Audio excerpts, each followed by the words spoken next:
ጤና ይስጥልን የከበረ ሰላምታችን በመላው ዓለም ሆናችሁ ዩቲዩብ ቻናላችንን ለምትከታተሉ ውድ አድማጮቻችን ሁሉ ይድረስ ብለናል። ከእናንተ ከሆነ ዩቲዩብ ቻናል ለዚህ ሰዓት መርጠን ያሰናዳላችሁን ስፖርታዊ ጥንቅሮች በቅደም ተከተል እንደ ሁልጊዜው እያጋራናችሁ ቆይታ የምናደርግ ይሆናል። እስከ ፕሮግራማችን ፍጻሜ ቆዩ።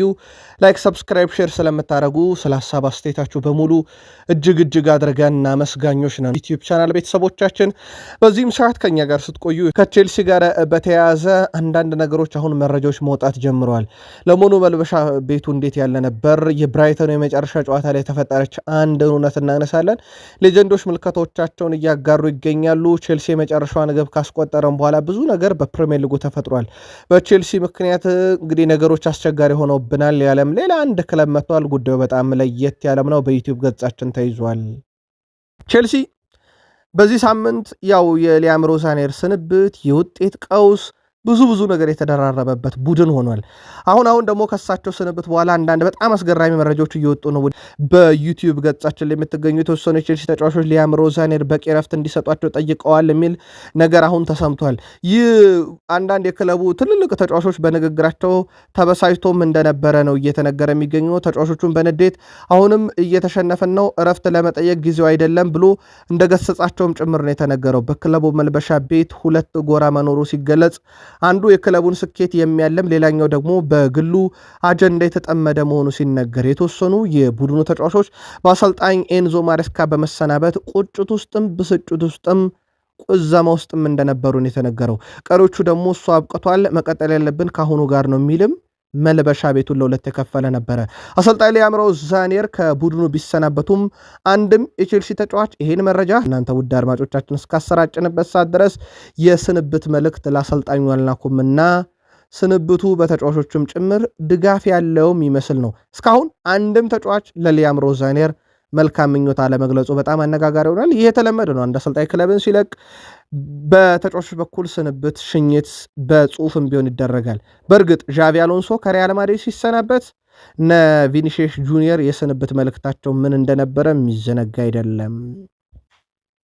ፔድሮ ኔቶ ከብራይተን ጋር በነበረ ጨዋታ ያሳየው ነገር ከዛ በኋላ ያው በእርግጥ ሊያም ሮዛኔር ተሰናብቷል። እንደሚታወቀው ከዛ ምሽት በኋላ 3-0 በተሸነፉበት ጨዋታ ለአሰልጣኙ ትእዛዝ አልገዛም ብሎ በሜዳ ላይ ታይቷል። ሮዛኔር በተለይም የፔድሮ ኔቶ እንቅስቃሴ በጣም ፈጣን እንዲሆንና ቀጥታም እንዲሆን ማጥቃቱ ላይ ቀጥታ እንዲሆን ሙከሮችን እንዲሞክር ማስጠንቀቂያ ሰጥተውት ወይም ምልክት ሰጥተውት ነበረ። እናም ከአንድ ለአንድ ግንኙነቶች ላይ በጣም ፈጣን እርምጃዎችን እንዲወስድ እና ይህ ፍጥነቱ እንዲጨምር ነግረውት ነበር። ተጫዋቹ ግን የዛን ተቃራኒ ማድረጉ የጨዋታ ምስሎች ያሳያሉና በጨዋታ እቅድም ደረጃ ተጫዋቾቹ ራሱ ሊተገብሩላቸው ሜዳ ላይ እንዳልፈወደዱና እንዳላሳዩ ማሳያ ጨዋታ ላይ ተደርጎ ሊወሰድ ይችላል።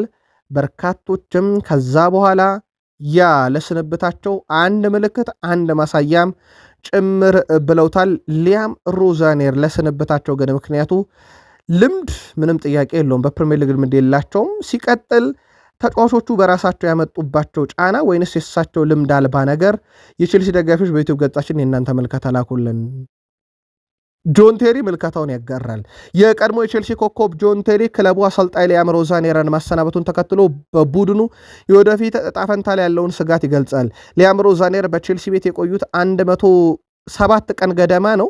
በ23 ጨዋታ ካሳዩት ደካማ ውጤት በኋላ ክለቡን ለመሰናበት ተገደዋል። አሁን ባለንበት ደረጃ ትልቅ አሰልጣኝ ወደ ቼልሲ ላይመጣ የሚችልበት እድል አለ የሚለው ጆን ቴሪ ክለቡ አዲስ ተጫዋች መግዛት አለመቻሉና ወሳኝ ተጫዋቾችን ሊሸጥ የሚችልበት እድል መኖሩ የበለጠ እንዳሳሰበው ተናግሯል። ጆን ቴሪ አክሎም ደጋፊዎችን የሚሰማቸውን ቁጣና ብስጭት እንደሚጋራም ገልጾ ተጫዋች ግን ከሜዳ ውጭ ያለውን ትችት ወደ ጎን በመተው በመጪው እሁድ ከሊድስ ዩናይትድ ጋር በሚደረገው የኤፍኤ ካፕ የግማሽ ፍጻሜ ጨዋታ ላይ ትኩረት እንዲያደርጉ ተናግሯል። እኔ በዘመኔ 17 አሰልጣኞች ሲመጡና ሲሄዱ አይቻለሁ። ተጫዋቾች ማድረግ ያለባቸው አንድነት ፈጥሮ ለጨዋታ መዘጋጀትና ትኩረቶች ሁሉ ቡድኑ ውጤት ላይ መሆን አለበት እያለ ነው። ቤተሰቦቻችን የሱስ መልካታ እንዴት አገኛችሁት? አጋሩን። ቼልሲ ለመጨረሻ ጊዜ በፕሪሚየር ሊጉ ግብ ካስቆጠረ ብዙ ነገር ተፈጥሯል። ውድ ቤተሰቦቻችን ቼልሲ ለመጨረሻ ጊዜ በሊጉ ጎል ካስቆጠረ በኋላ በፕሪሚየር ሊጉ ብቻ እንዳጠቃላይ 104 ግቦች በቀሪ ቡድኖች ተቆጥሯል። ቼልሲ ለመጨረሻ ጊዜ ግብ ካስቆጠረ በኋላ አርሰናል በ9 ነጥብ የሚመራው ፕሪሚየር ሊግ አሁን በሲቲ መሪነት እንዲቀየር ሆኗል።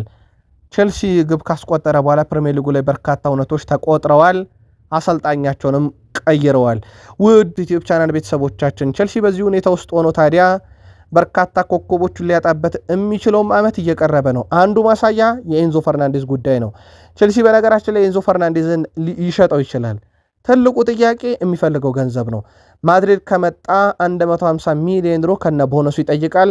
ትላንትና ሲቲ እንደፈለገው ሰበር መረጃ ለቼልሲ ደጋፊዎች ነግረናችሁ ነበር። ሊድስ ዩናይትድ አሰልጣኝ ዳንኤል ፋርክ በእሁዱ የኤፍኤ ካፕ ጨዋታ ለንደን በደጋፊዎች ተጥለቀለቃለች ብለዋል። ደጋፊዎቻችን መዲኗን እንደሚሞሉ እርግጠኛ ነኝ ያሉት አሰልጣኙ ተጫዋቾች ሜዳ ላይ ያላቸውን ሁሉ ይሰጣሉ ብለዋል። ስለ ሊያም ሮዛኔር የቼልሲ አሰልጣኝ ስንብት የተጠየቁት እሳቸው ይሄ ቼልሲ የአሰልጣኝ ለውጥ ማድረጉ እኛ በታክቲክ ደረጃ ሌላ እቅድ ይዘን እንድንመጣና የአሁኑን አሰልጣኝ እቅዶች ደግሞ እንድንገመገም ያደርገናል። ስለዚህ ለእኛ ፈተና ይሆናል የሊያም ሮዛኔር በአዲስ አሰልጣኝ መተካት፣ አዲስ እቅድ፣ አዲስ የጨዋታ ስታይል ያላቸውን አሰልጣኝ ስለምንገጥም ብለዋል። ቼልሲ እሁድ ከቀኑ 11 ሰዓት በዌምብሌ ስቴዲየም ከሊድስ ዩናይትድ ጋር ኤፍ ኤ ካፕ ግማሽ ፍጻሜ መርሃ ግብሩ እንደሚያደርግ ይታወቃል። የዛሬው በጣም ዝነኛ ንግግር ቼልሲ ባለቤቶች የሚያደርጉትን የማያውቁ መባሉ ነው በጋሪ ኔቭል። ለመሆኑ ቼልሲ የሚያደርገውን አያውቅም የሚለው ግን ለደጋፊዎች ጋሪ ኔቭል ግን ባለቤቶቹ የሚያደርጉትን አያውቁም ብሏል። ቼልሲ ባለፉት 10 ዓመታት ጊዜ አሰልጣኝን ጨምሮ በ10 አሰልጣኞች ስር የሰለጠነ ቡድን ነው። ውድ ቤተሰቦቻችን የቼልሲ ደጋፊዎች በዩቲዩብ ገጻችን የምትገኙ ይሄ ባለፉት 10 ዓመታት ነው። ነገሩን ትንሽ ጠበብ ብናደርገው ካልን ደግሞ ባለፉት 3 ዓመታት ግራም ፖተር፣ ብሩኖ ሳልተር ጊዜ አሰልጣኝ፣ ፍራንክ ላምፓርድ ጊዜ አሰልጣኝ፣ ማውሪሲዮ ፖቼቲኖ፣ ኤንዞ ማሬስካ፣ ካሉም ማክፍላረን ጊዜ አሰልጣኝ፣ ሊያም ሮዛኔር መልሶ ካሉም ማክፍላረን ጊዜ አሰልጣኝ። ቼልሲ 8 አሰልጣኞች በ6 ዓመታት ውስጥ በጊዜያዊነትም በቋሚነትም አንዳንዶቹ ለሁለተኛም ጊዜ ክለቡን አሰልጥኖታል። ባለቤቶቹ የሚያደርጉትን እውነት ያውቃሉ ወይን? የጋሪ ኔቭልን ጥያቄ በዩቲዩብ ገጻችን ለምትገኙ ቼልሲ ደጋፊዎች ድጋሜ ጠየቅን። ቼልሲ ያው የሊያም ሮዛኔርን 24 ሚሊዮን ፓውንድ የካሳ ክፍያ እንደማይከፍል ይታወቃል። ይሄም በ4 ሚሊዮን ፓውንድ ይካካሳል ይላል ዘሰን ስፖርት በስምነታቸው መሰረት።